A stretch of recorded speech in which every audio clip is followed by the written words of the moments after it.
Bendiciones, mis amados. Gracia y paz de nuestro Señor y Salvador Jesucristo para cada uno de ustedes. Para nosotros es un placer, una honra estar con ustedes una vez más en este programa que sabemos y confiamos que el Eterno le va a continuar bendiciendo a usted y a lo suyo. Cuando nos presentamos delante de Dios y apegado a su palabra, somos más que bendecidos y creemos que este es un escenario, es un programa de bendición para alcanzar a multitudes y que la gracia del Señor va a seguir aumentando cada vez más sobre ustedes y sobre lo suyo. Nuestro nombre es Elías Ovalle. Estuvimos por acá hace un tiempo en un programa compartiendo acerca de la importancia que tiene el conocimiento de la cultura hebrea para manejar las escrituras con más eficacia y mayor facilidad. Decíamos también que cuando nosotros desconocemos el contexto cultural de la Biblia, toda esa panorámica, perdemos muchas cosas, se pierde muchas riquezas y no podemos disfrutarla como la disfrutaban aquellas personas que recibían el mensaje. Y en nuestro programa anterior estuvimos mencionando algunos pasajes de las Escrituras que vamos a mencionar hoy también para que usted pueda entender con más claridad lo que estuvimos comentando. Y en nuestro programa estuvimos hablando acerca de Génesis capítulo 3 y decíamos que allí nos presenta la narrativa a la serpiente como un ser maligno que se oculta detrás de la serpiente, y hablamos que en ese contexto el escritor nunca tuvo en mente a un ser maligno, nunca pensó en lo que nosotros llamamos Satanás. Hoy en nuestra teología, cuando nos acercamos al Génesis capítulo 3, a quien estamos viendo es la figura de Satanás. Y la figura de Satanás como serpiente, eso fue evolucionando. Cada vez que el pueblo iba cautivo, adoptaba cierta costumbre, las demás naciones que lo tomaban cautivo, y en cada una de esas civilizaciones la serpiente tenía una representación. Ejemplo, en Mesopotamia la serpiente era símbolo de la fertilidad, era símbolo en otra ocasión también símbolo de la muerte para los babilonios, para los egipcios también era símbolo de la vida eterna. Es decir, que la serpiente en esas civilizaciones jugó un papel muy importante. Y nosotros vemos allí la figura de este ser maligno llamado Satanás. Y es importante cuando nosotros conocemos estas cosas, ahí podemos descubrir cuál es el mensaje detrás de la figura de la serpiente que el escritor quiere que nosotros recibamos hoy día, ya que él no tenía en mente a lo que nosotros hoy conocemos como Satanás. Entonces, ¿qué tenía en mente el escritor cuando está hablando acerca que presenta a la serpiente como tentando a la mujer? La mayoría de exégetas, de personas que tienen años, personas de siglos pasados, que han investigado las escrituras, ellos identificaron a través de esta figura de la serpiente a la religión mesopotámica, que era la que jugó un papel muy importante a través de la historia, y esto fue influenciando la mentalidad de cada uno de los escritores y del pueblo hebreo en general. Por esto es que vamos a encontrar que en diferentes civilizaciones la serpiente tenía una connotación. También le mencionaba el asunto del Gilgamesh, las 12 tablillas del Gilgamesh. Allí habla lo que pasa en Génesis capítulo 6, capítulo 3 y el capítulo 1 del Génesis hasta el capítulo 11. Decíamos que la historia del Gilgamesh es una historia que se escribe posterior o anterior al Génesis. Entonces de allí se desprende muchas cosas. Cuando nosotros entramos a navegar sobre esa historia del Gilgamesh, vamos a identificar por qué el escritor del Génesis presenta la serpiente o presenta el diluvio de Noé, porque ya todas esas cosas, esas civilizaciones la manejaban. Ahora, decíamos también que conocer estas cosas no puede hacer que nuestra fe descienda, sino que nuestra fe crezca, y que nos hace entender que el Eterno trató con otras civilizaciones mucho antes que Israel. El Eterno había tratado con ellos, haciéndole entender de su grandeza, de que Él había sido el creador del universo, de que Él era el Dios protector, el Dios que había creado todas las cosas. O sea, es importante, hacemos mucho énfasis en la importancia de nosotros investigar. Decíamos que la intención de nosotros al presentar la cultura hebrea en la luz de las escrituras no es que usted deje de seguir su línea de pensamiento. No es que usted cometa el error que muchos han cometido lastimosamente, que cuando empiezan a investigar, a estudiar lo que son raíces hebreas, cultura hebrea, ellos abandonan la fe que seguían. Ellos dejan el cristianismo y se van entonces a seguir otras religiones. Nuestra intención no es esta. Nuestra intención es que nuestra fe se afiance más, que nuestra fe cada día crezca más, y que nuestro conocimiento de las escrituras, del Dios que nosotros hemos conocido, crezca más, que nuestra relación con Él aumente cada día más. es nuestro enfoque a la hora de nosotros presentar el tema que hemos presentado de la cultura hebrea. Muchas personas que han estudiado raíces hebreas, hoy para ellos el cristianismo, ya ellos dicen que es una religión más, que no es una religión que está conectada a la palabra verdaderamente de Dios. Conozco muchas personas que anteriormente eran cristianos evangélicos, pentecostales, y hoy, porque se han montado en la ola de la cultura hebrea, de las raíces hebreas, hoy entonces ellos atacan a la persona que sigue el cristianismo, a la persona que no siguen la línea de pensamiento de ellos entonces ahora persiguen a esa persona.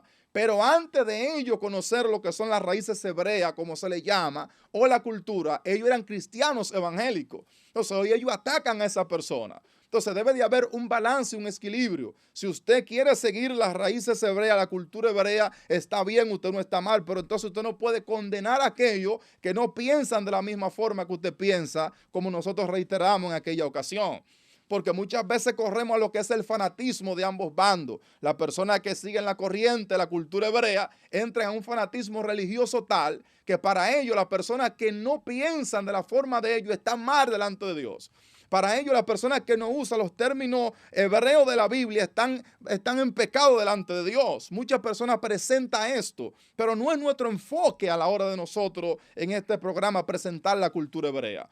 Decíamos también que conozca usted cultura hebrea o no conozca cultura hebrea, conozca usted los idiomas o no lo conozca, su salvación no depende de eso. Su salvación es una obra exclusiva de Cristo en la cruz del Calvario. Entonces, no se deja arrastrar por esta persona que sigue en esta corriente, esta línea de pensamiento, queriendo hacer que su fe se vea cuestionada, queriendo hacer que su fe se vea en conflicto, sino que usted se aferre a la palabra de Dios, que usted investigue, que usted compruebe si lo que ellos están enseñando es cierto, es correcto. Que tampoco usted caiga en el error de rechazar la información que le están suministrando porque está fuera de su conocimiento, sino que usted investigue, compruebe si eso que le están enseñando es correcto. Si lo que le están presentando es cierto, que usted haga sus investigaciones. Y nosotros vamos a mencionar alguna fuente que usted va a poder ir y comprobar.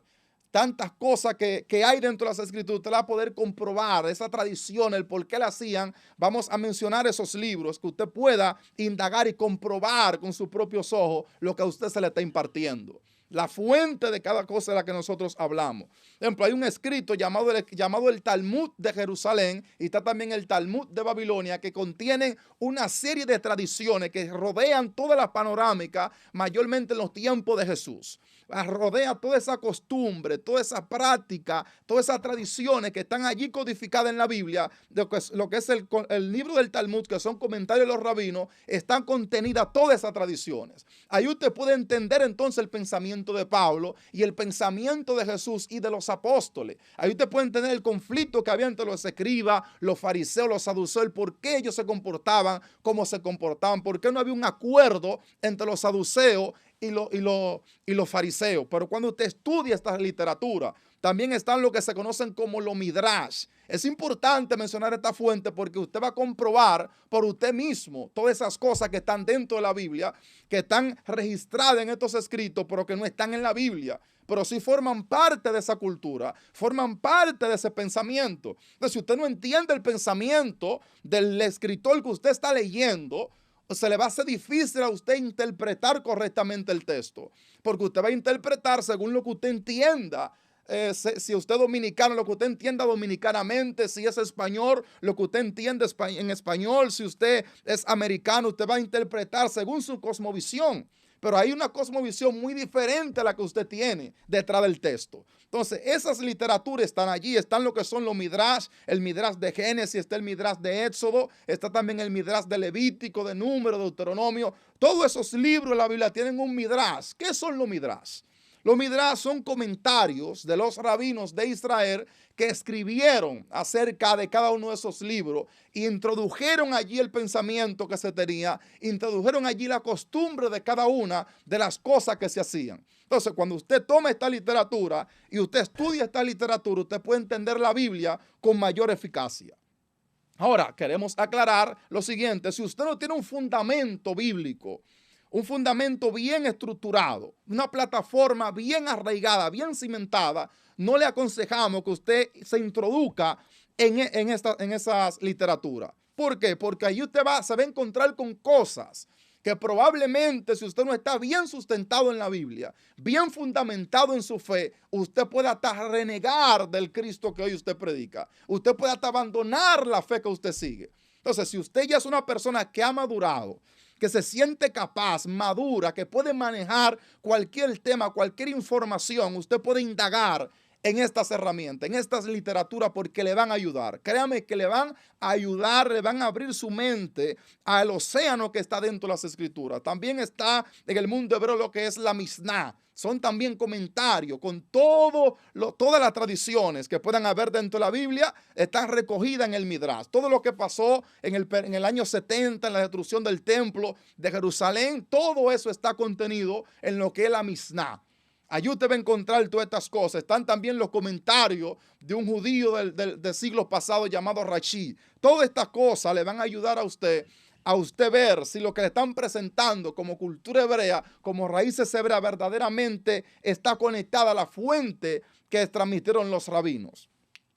O sea, debe de hacerse de esta literatura porque sé y estoy seguro que como me ayudaron a mí, como han ayudado a otras personas, también les van a ayudar a ustedes.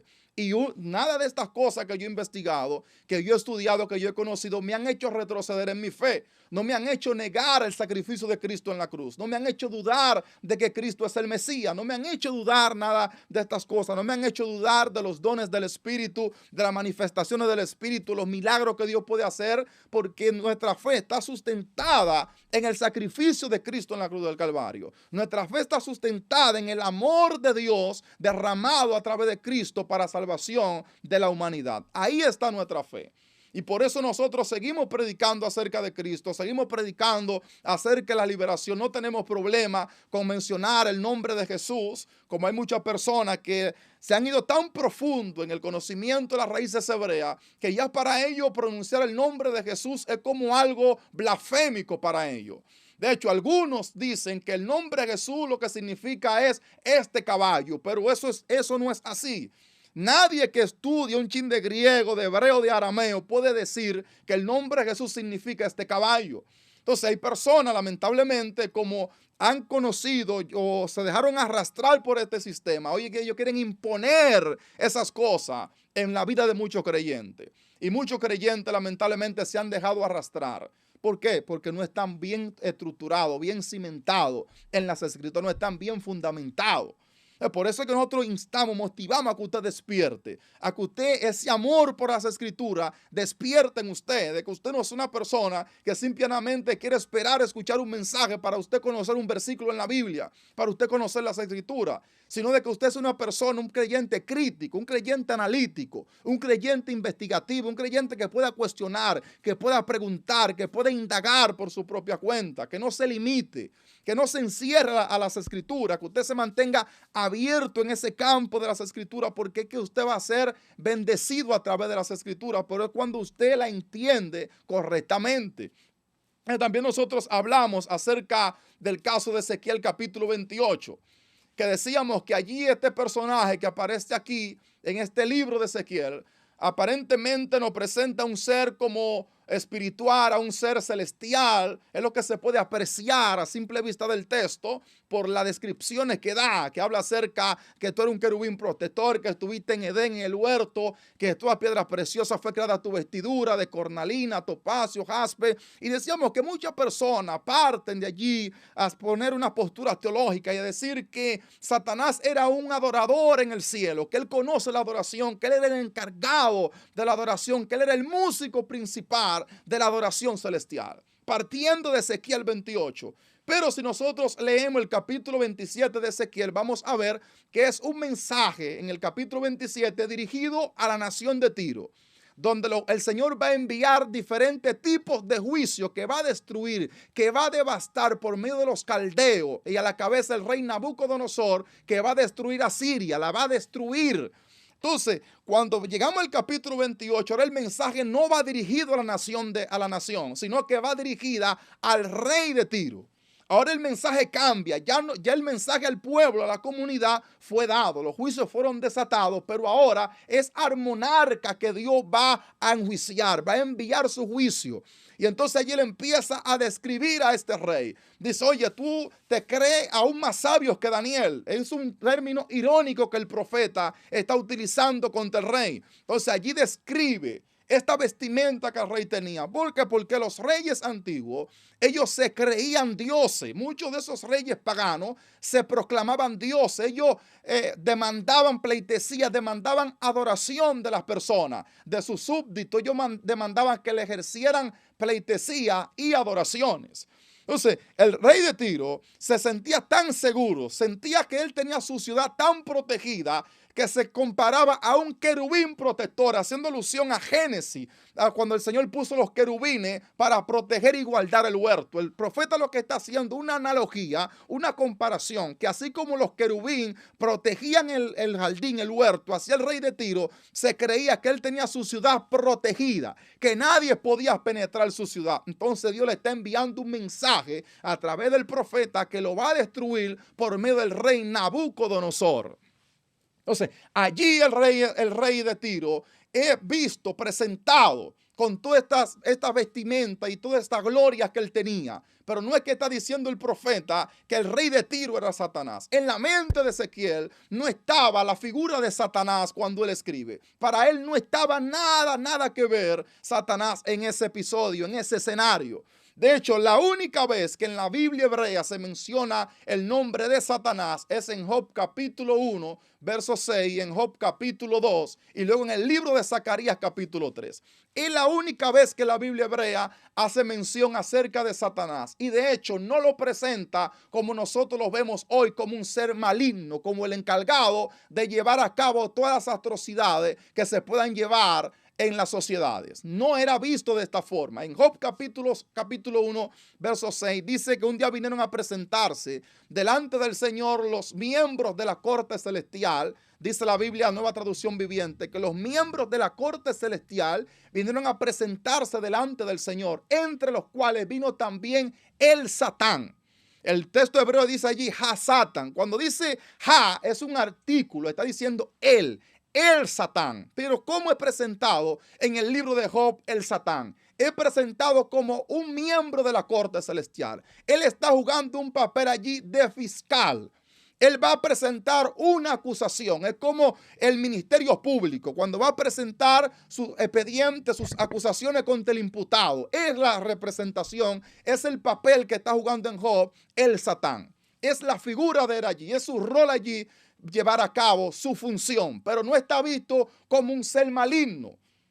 De hecho, Job no le atribuye nada de lo que le acontece a él, se lo atribuye a una entidad fuera de Dios.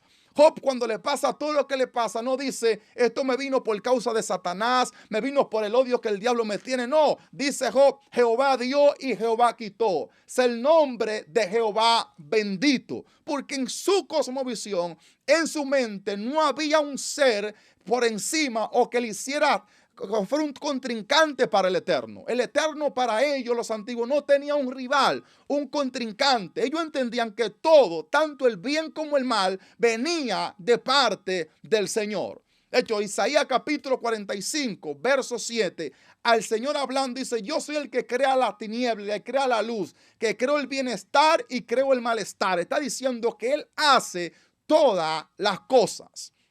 Entonces, allí he presentado Satanás de esta forma. Entonces, ¿de dónde parte la teología convencional para sostener que Satanás hubo una rebelión en el cielo y que él se rebeló con los ángeles? ¿De dónde parte todo esto? Porque hay un punto de partida, pero no es en las Escrituras. Ese punto de partida no es en las Escrituras canónicas que nosotros hoy tenemos. No parte de allí. ¿Dónde encontramos esto? ¿De dónde está esta fuente para decir, hablar de esta rebelión? Para presentar a Satanás de esta forma. Esto parte de una tradición conocida como la tradición enóquica, entiéndase del libro de Enoc, un libro que es considerado apócrifo. Cuando hablamos de apócrifo es de un libro que no forma parte de lo que es el canon, de lo que son los libros que componen las Escrituras. Entonces, de esta tradición de Enoc es donde se parte para hablar de una rebelión celestial que hubo.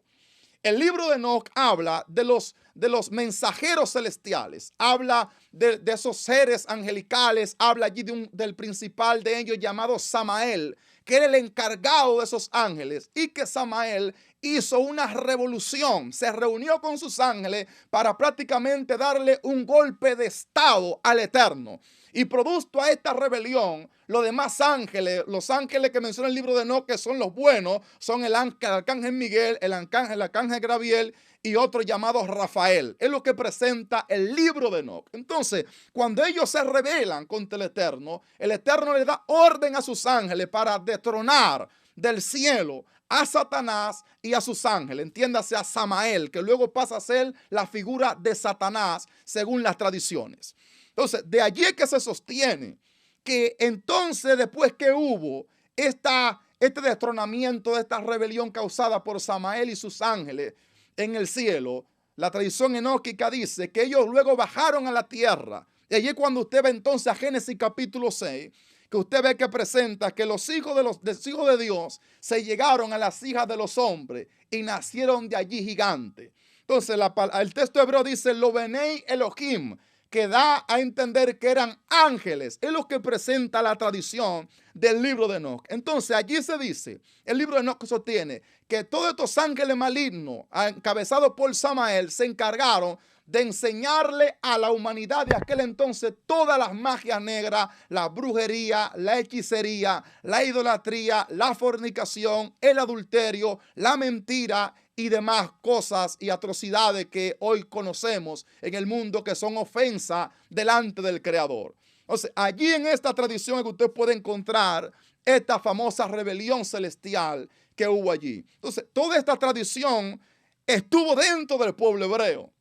El pueblo hebreo manejaba todas estas cosas. De hecho, están así lo que estamos hablando, que el libro, la carta de Judas, habla acerca de la profecía de Enoc. Habla también de los ángeles que fueron aprisionados, porque Samael y sus ángeles, según sostiene el libro de Enoc, fueron encarcelados. Entonces también Pedro habla acerca de esto. Esto de entender que esa tradición jugaba un papel importante en la mente de los escritores que escriben mayormente el Nuevo Testamento.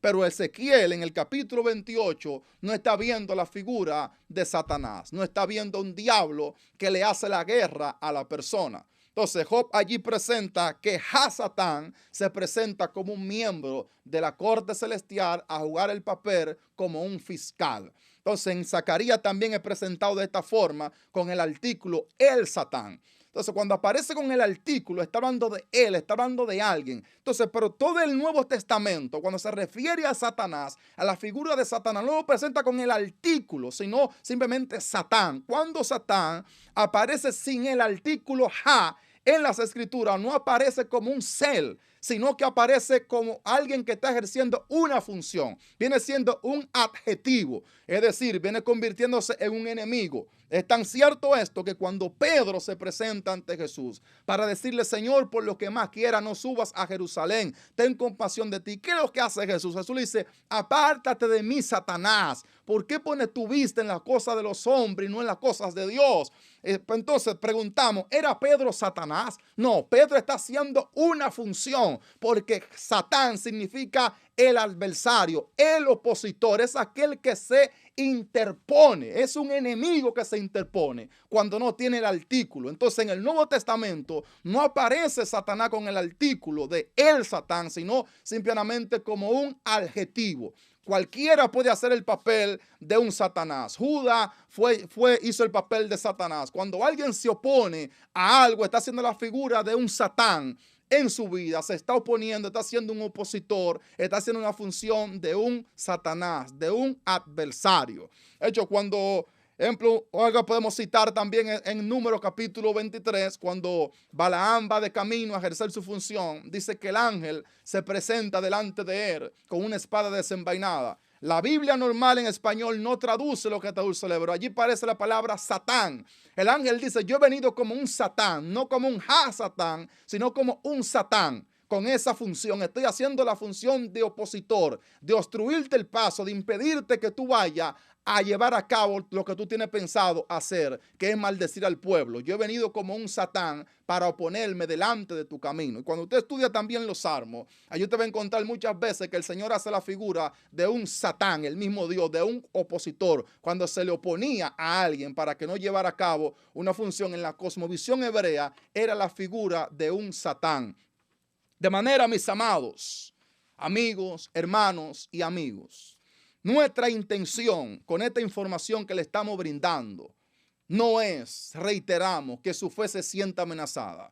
Que usted dude de las escrituras jamás sería nuestra intención. Nuestra intención es que su mente sea abierta, que usted no se quede encerrado en lo que usted aprendió, en lo que le enseñaron. Como muchos sostienen, ay, me enseñaron así, así yo voy a creer. No, porque entonces cuando usted le presenten ciertas informaciones, sea por las redes sociales o en un libro que usted lo lea, como no está alineada a su línea de pensamiento, usted va a descartar eso. Usted va a decir que eso es incorrecto, pero usted no ha investigado, usted no ha estudiado, usted no ha hecho un análisis todavía serio de lo que se le ha presentado. Entonces, si usted no ha estudiado, no ha investigado el tema, usted no puede rechazar eso.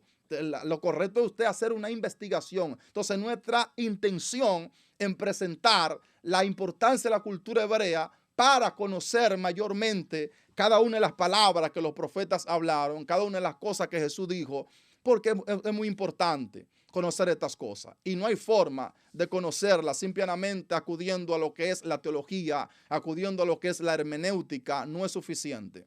Si obviamos la cultura de la Biblia, vamos a perder mucha riqueza.